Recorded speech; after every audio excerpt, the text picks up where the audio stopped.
अध्यक्ष महाराज, माझ्या मतदारसंघातला प्रश्न आहे आणि हा 2019-20 पासून अध्यक्ष महोदय ह्या 19-20ला छावण्या झाल्या. आमच्या सोलापूर जिल्ह्यामध्ये 10 तालुक्यामध्ये जवळजवळ 299 छावण्या दिल्या. त्यामधल्या 245 कोटी अनुदान त्या ठिकाणी जिल्हाधिकाऱ्यांनी वितरित केलं. अध्यक्ष महोदय, थोड्याशा रेकॉर्ड मेंटेनसाठी त्या ठिकाणी बऱ्याचशा आमच्या सांगोला आणि मंगळवेढा दोन्ही तालुक्यातील चारा छावणी चालकांना त्या ठिकाणी देयक अनुदान अजून अद्यापपर्यंत अदा केलं नाही. अध्यक्ष महाराज, खरं म्हणजे तत्कालीन मंत्री अनिल पाटील साहेब आणि तत्कालीन मुख्यमंत्री, तत्कालीन दोन्ही उपमुख्यमंत्री यांनी योग्य निर्देश देऊन त्या ठिकाणी मदत पुनर्वसन विभागाने आत्ताच मंत्री महोदयांनी सांगितलं की उपसमितीने चारा छावण्याच्या अनुदानाची मान्यता मिळण्याची परवानगी या ठिकाणी दिलेली होती. अर्थ खात्याकडून सुद्धा त्या ठिकाणी ती मान्यता दिलेली आहे.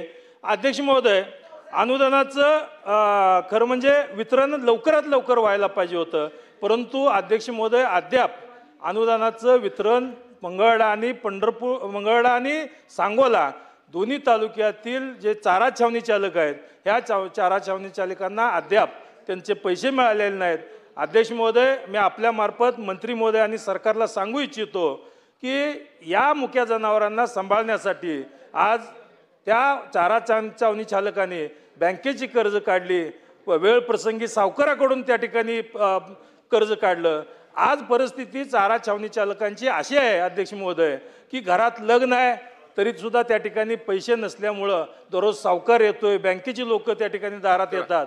तर अशा परिस्थितीमध्ये मी सरकारला आणि मंत्री महोदयांना विनंती करतोय की बऱ्याच वेळेला जी लक्षवेधी झाली आहे, बऱ्याच वेळेला ह्याच्या मागण्या मी आणि या ठिकाणी आमचे सांगोलेचे सहकारी आमदार बाबासाहेबजी यांनी दोघांनी या ठिकाणी वारंवार सगळ्यांच्याकडे आम्ही पाठपुरावा केला आहे, परंतु या ठिकाणी आमच्या प्रयत्नाला या ठिकाणी यश यावं आणि या चारा छावणी चालकांच्या अनुदानाला, बिलाला त्या ठिकाणी लवकरात लवकर मान्यता द्यावी. आणि आज जी राज्य कार्यकारी समितीकडे मंत्री महोदयांनी जसं उत्तर दिलं की या समितीकडे त्या ठिकाणी अहवाल पाठवला जायचा आहे, पण हा अहवाल किती दिवसात होणार आणि हे अनुदान किती दिवसात मिळणार हे मंत्री महोदयांनी स्पष्ट करावं. मंत्री महोदय.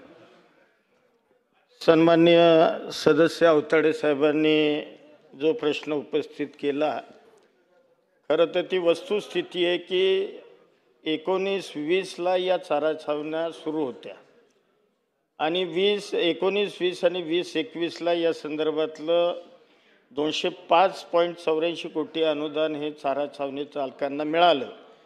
परंतु उर्वरित जे अनुदान आहे यामध्ये सांगोला जिल्ह्यातलं 20,86,00,000, मंगळवेढा तालुक्यातलं 12,07,00,000, मोहोळ तालुक्यातलं 42,00,000 आणि पंढरपूरमधलं 8,00,000 असं या 4 तालुक्यातलं एकूण 33,44,00,000 इतकी सुधारित अनुदान मागणीचा हा प्रस्ताव निश्चितपणाने आहे. मुळामध्ये हा जुना विषय असल्यामुळं थोडासा याला विलंब लागतोय हे मला निश्चितपणानं मान्य आहे, परंतु मी एवढं सभागृहाला आश्वासित करू इच्छितो की 7 दिवसामध्ये या संदर्भातला निर्णय घेतला जाईल आणि पुढच्या अधिवेशनामध्ये ही लक्षवेधी येणार नाही याची 100% मी आपल्याला खात्री